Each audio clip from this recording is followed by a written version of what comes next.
It was a fine evening and I was like at my desk and editing a previous thing I had written for that week's edition, and she texted me that, hey, we have this new exhibition and it's on JMS Money and he's a very big deal in the contemporary art.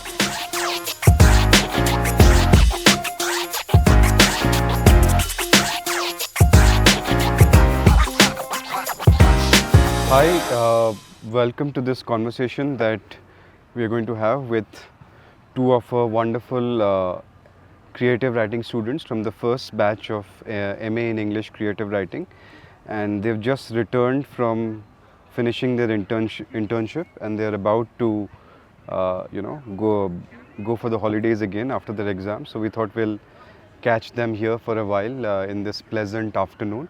So we have Pramiti and Sanjana here. So we are really lucky that our students have secured such great internships, given that it was the first batch.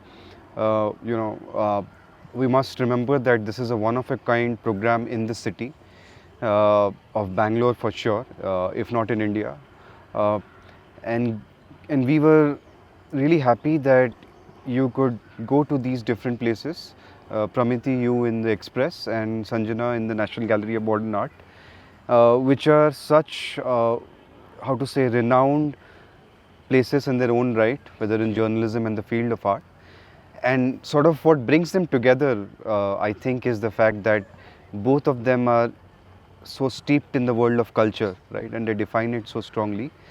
So, so to get a sense of how things happened, I thought we will start from the left field and mention this conversation I was overhearing about how you realize that writing headlines is not like doing research and it should be very crisp. Can you please elaborate on that, like that experience? Right. So since Indulge Express is a lifestyle magazine, it covers from food to fashion to art.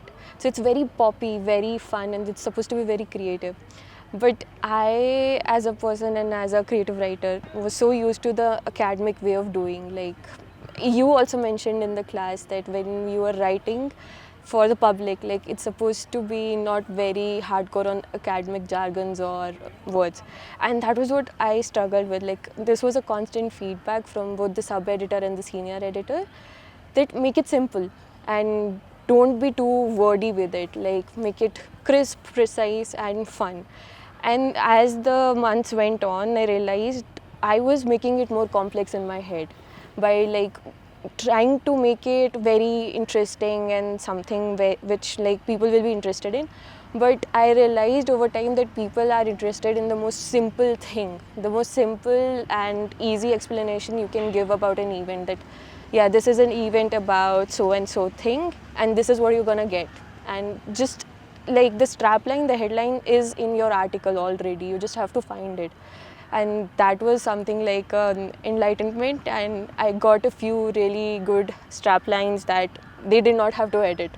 Like, rest were edited by them and they were pretty nice about it. Like, they taught me that it's right there, you just have to look for it. And I'm like, oh, okay, it's not something I make up, it's already there. So that was it. Yeah, and I think that would be a very interesting way to talk about what Sanjana did, because while you said that you have to sort of unlearn some of these things, that bad habits of academic research, or from what we get, I think, Sanjana, I think you were telling me that at the NGMA, you were actually motivated to get into research slowly, right? Which is in some sense a different trajectory, because I think both of you had to do couple of things for the public, meaning both of you had to write something for the newspaper and you also had to do something for the exhibition. But I think maybe, Sanjana, you can tell us a little bit about how your internship was also a sort of an introduction for you into the world of research into art, so if you could tell us a little bit about that. Okay, so for me, researching and writing was my niche before, and I'll have to tell some trajectory before what happened. Sure. So for a year I was practicing how to write lucidly after you giving me a lot of inputs. So I was practicing that, and all of a sudden I had to do something which is again research. So jumping again to academic way of writing was kind of difficult. At the same time, I had to pick some habits which I used to do earlier, and one of the things I liked about this internship is that as well, because I didn't want to drop any of the habits that I did, and so researching in terms of like art researching is exactly I had to do a wide variety of what to say. Maybe you could give us a tangible example of Okay, what this so research, yeah. let Like, me put in this way. There is something going on at NJMA called Haripura panels, and the thing that I did was I made library my abode, and I read all books possible. So I had to get all the jargons that they used, and again, mouthful words and is my there an articles. example coming to your mind? Something? Many. I mean, right now I'm going blank. That's okay then. Okay. So that sort of thing, that sort of research I did, and the curatorial team was very happy about it. That I'm doing some things which they weren't doing, because it usually comes from the Ministry of Culture or from Delhi, which was something beyond their work. So in that way, my research went well. And I think uh, it would be nice if you could tell us about how I was discussing with you that there was a, because both of you are working in locations that are very much in the city, and at Indulge, I think you do cover cultural events in the city. You actually had the occasion to collaborate on an article about the NGMA with her, right? If you could maybe tell us about that. Yes. So it was a fine evening, and I was like at my desk and editing a previous thing I had written for that week's edition, and she texted me that, hey, we have this new exhibition and it's on JMS Money, and he's a very big deal in the contemporary art. And I, as a person, already love art, and the very good thing about this internship at Indulge was I was able to write about the things I really like, for example, art. So, and she told me that it would be very great, like if you could come and look at the gallery and interview the curators. And I was interested, and I told it to my editor, and he was like, for sure, go and like get the interview, get the pictures, and write a story. So I went there, and first of all, I was like meeting her after such a long time, like I think 1 month, right? So, and both of us felt like, oh, we have changed, and the other person has also changed. Like, we were talking in that professional tone, that professional words were being exchanged, that our publication has this set of rules, and she's like, okay, our gallery will be able to give this kind of pictures and this kind of information. So, then she introduced me to the curators, and talking to them, like the interview went on for a very long time. It was not like I did not expect them to give so many information, and I was like bombarded with it, and I felt like I was responsible for writing a really nice piece. And that came out today in today's edition. It Oh, came wonderful, out. wonderful. Yeah, I mean, yeah. Yeah, please. So I didn't know whatever was going behind the screen. I was not able to see that before, and whenever I got to see that, I was like, okay, this should be somewhere on somewhere where people could see it actually, because what I noticed after going to NGMA was that the curatorial team was staying submissive, and they were not out exactly. So I thought, okay, as a PR intern, so to speak, I should do something, and I should actually take these people out of the veil. And that's when I got reminded, okay, one of my friends is doing internship here, and I should call her. And that's when she came, and yeah, I was a bit nervous because they have their own protocols. So I thought, okay, telling her beforehand would be useful at the same time. So But I think it went well. I think the difficult part of it was that since the curators, they talked in a certain way about JMS Money and his artwork, and like the subtle things and the bolder things that comes with art, and how do you experience art. So just to interpret that in a way that the public would be interested to go and see the gallery after reading the article, because I mean, if I'm writing it as a journalist, I would want people to read it and go there. So that task was different, I think a bit difficult, but I think it went well. Yeah, yeah. I think that is something that we have been thinking about, and in your own way, you have really sort of realized this vision that we have about, uh, you know, sort of strengthening Bangalore's position as a hub of art and culture, uh, especially with our university playing a role in that. Because I think when you say that, on one hand we have this sector which is doing journalism, and then there's another sphere which is involved in the arts, right? One of the things that people often think is that in Bangalore the scene is relatively a fragmented one, and a lot of such collaborations are indeed possible, right? Right. Yeah, I mean, I think that I would also like to know, because uh, how much do you think that you wanted to give us a sense that you're obviously very happy with the internship, but if you could give us a sense of what was really difficult, challenging, or the things about the internship that really tested your patience to some extent. Right. So before I started the internship, I thought writing would be the hard part. But surprisingly, it was the travel. Yeah. So as a journalist, of course, you can't just be at your desk and writing away your story, whatever you want to write. You have to go there and experience it for yourself before you write about it, because you are the voice which is going to tell people why, like, your money and time is worth it if you are going to attend this cultural festival or art gallery or any music show or even theatre productions. Like, we interviewed so many artists, like, on a weekly basis. So of course, the research part, you have to research properly before you go ahead and interview somebody who has spent so much time and effort into creating a production or a festival. That is, of course, one difficult part of it. But then again, the moving part, the travel aspect, like especially in a big city like Bangalore, where the infrastructure is not completely developed yet. So as an intern, as a journalist intern, I was managing between autos, cabs, metro and bus. So I had to use whatever means to reach the place on time, to be able to catch up with the person that I'm supposed to interview.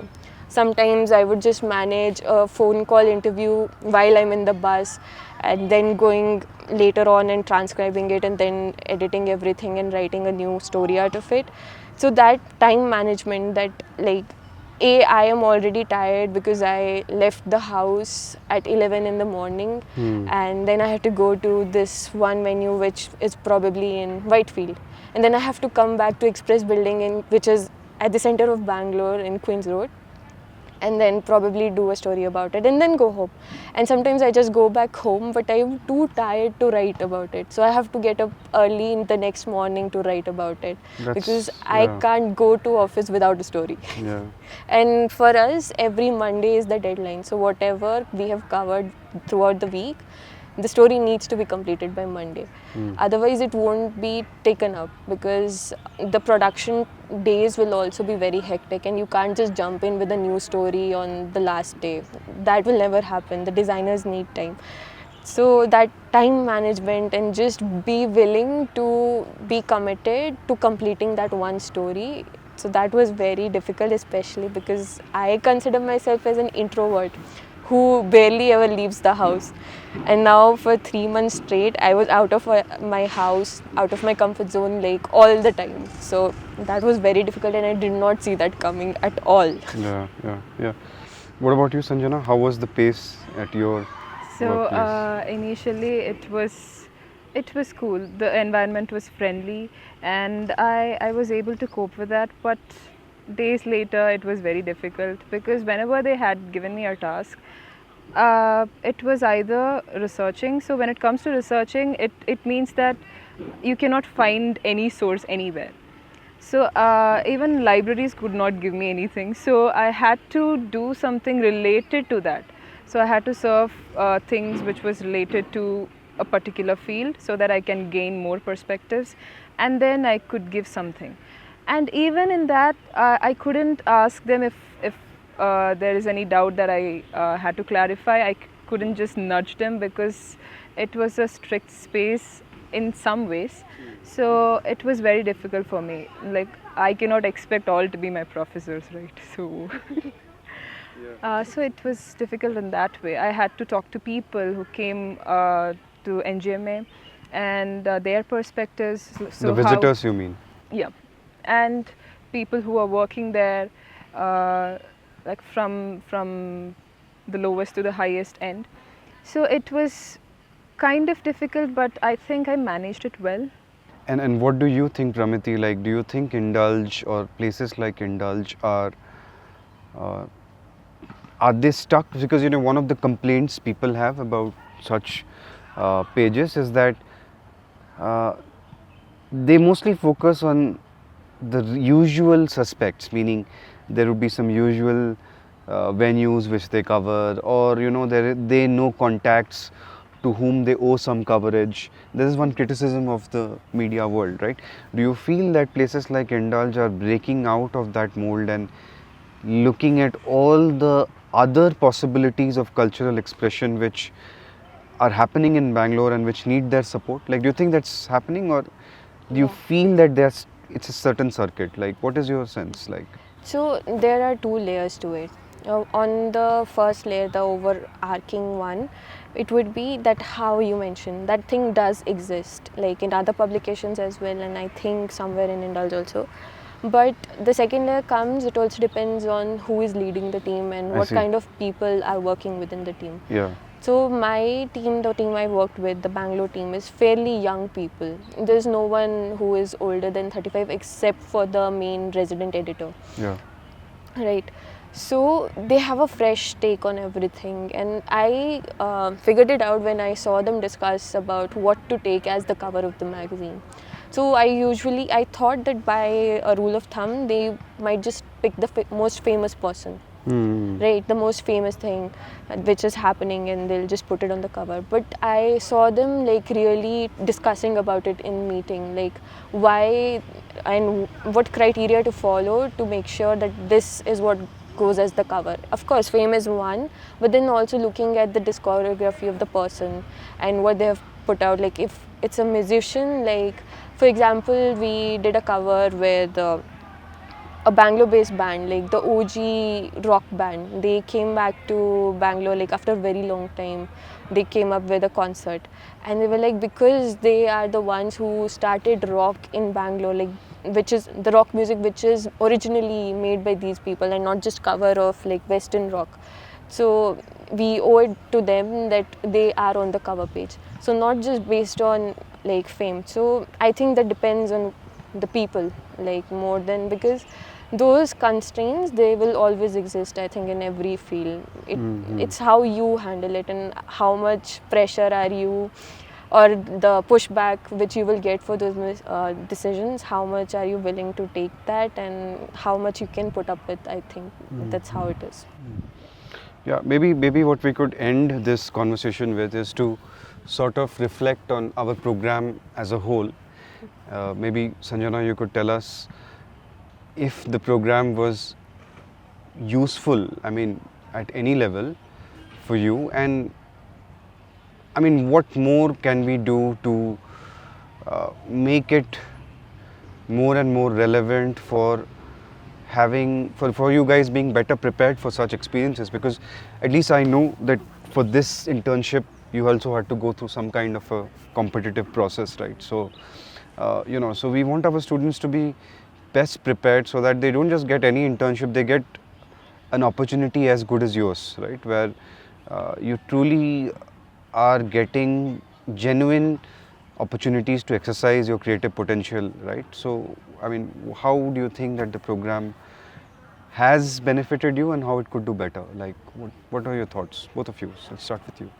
So, after joining this course, I should say that my thought process has widened a lot, and I'm wearing different lenses, I mean, metaphorically, to look at things. Where if I could, I don't know whether I could do this two years earlier, no. But this course has taught me a lot in terms of writing and in terms of thinking. No, no, no. Like you said, I think maybe we can take. I mean, that's something we are trying to emphasize on, which is that you say that it's not just about writing, where to which there is a technicality, but the course is meant to broaden how you think about culture itself, right? Uh, so. And one of the things is because we had a lot of discussions in the class than writing demonstrations that professors did or not. But the discussions made me think a lot. And that's the thing which we can embrace a lot in Yeah. the further classes, maybe. Yeah. So, like, the very fact it's a course about creative writing, so there's no limit to what like you can do within creative writing. We have explored everything, like we've explored writing for magazines, then literary non-fiction, and like we've been introduced to so many writing techniques, right? So when I was, for example, writing food reviews, I was able to build a story around it using the literary non-fiction techniques, because I am telling my own experience about what I had in that certain place and why everyone else should go, and that storyline that I was able to create just makes it more relatable for like the general public to read. And similarly with the art pieces that I wrote, the technicalities you taught us in your classes about writing a non-fiction piece for a publication. So that came in very handy because I knew what exactly to focus on. I was not confused that should I take this part of this thing or should I talk about this artist's this quality. I just knew how to talk about his entire oeuvre, but at the same time focusing on one thing which will like grab attention of people. And that, I think that is what this course like really did, was it opened so many doors. Like all of us eventually in the class have like found our niche, so which we were so confused a year ago Yeah. before the course. So yeah. The fact that honestly you guys are entering into domains which we as faculty don't have first hand experience, right? So I mean, I'm so envious of the fact that, because I've been, when I've been going for conferences abroad, the first thing I go to is good art galleries and stuff. So I mean, I would love to work in an art gallery myself, but so I'm very glad that my students are doing it. Same with journalism, right? So it's something that I as a person who's interested in science writing, right? So I'm very envious of the fact that finally you did get to experience journalism. So that's been great for us. But apart from that, what I've been thinking is how all of these things has also helped our university, right? In a way. Which we don't expect. Like for example, we were thinking of inviting, we have already invited in fact the curator of the National Gallery of Modern Art to our literary festival, right? We have looked at ways in which Indulge could possibly help in covering our literary festival. So all these circles are closing for us, and I think that's a very great thing for us as a university. So I should thank you for connecting us to this larger cultural sphere of Bangalore. So that's something that I am very, very, very glad about, right? Number one. And secondly, like it's also like very inspiring for me to see how you've taken your first steps in this economy, like how to understand, like how does this actual system work, right? Like in terms of what is the economics involved. Maybe you have to in the beginning work at a lesser pay, but you realize the opportunities and the scope of growth and the exposure that comes, and you are patiently going through those cycles. And then I think there is this whole creative field is ultimately rewarding for those who have the stamina and perseverance for it. And you've already shown that, and I'm obviously very proud of you all, and I hope this experience will be helpful for our juniors. We have the second batch, and also it is also going to dispel myths about creative writing, because people think that creative writing is only about sitting in a room and writing a novel. But we really want creative writing as an entry point into this big world of the creative arts, entertainment, and so on and so forth. And I think for the world outside also, that would be a great exposure and a great learning from this kind of experience, which a glimpse of which we have shared through this conversation. So I thank you again for taking your time out this afternoon, and yeah, I hope Thank to you, see you sir. again. Yeah.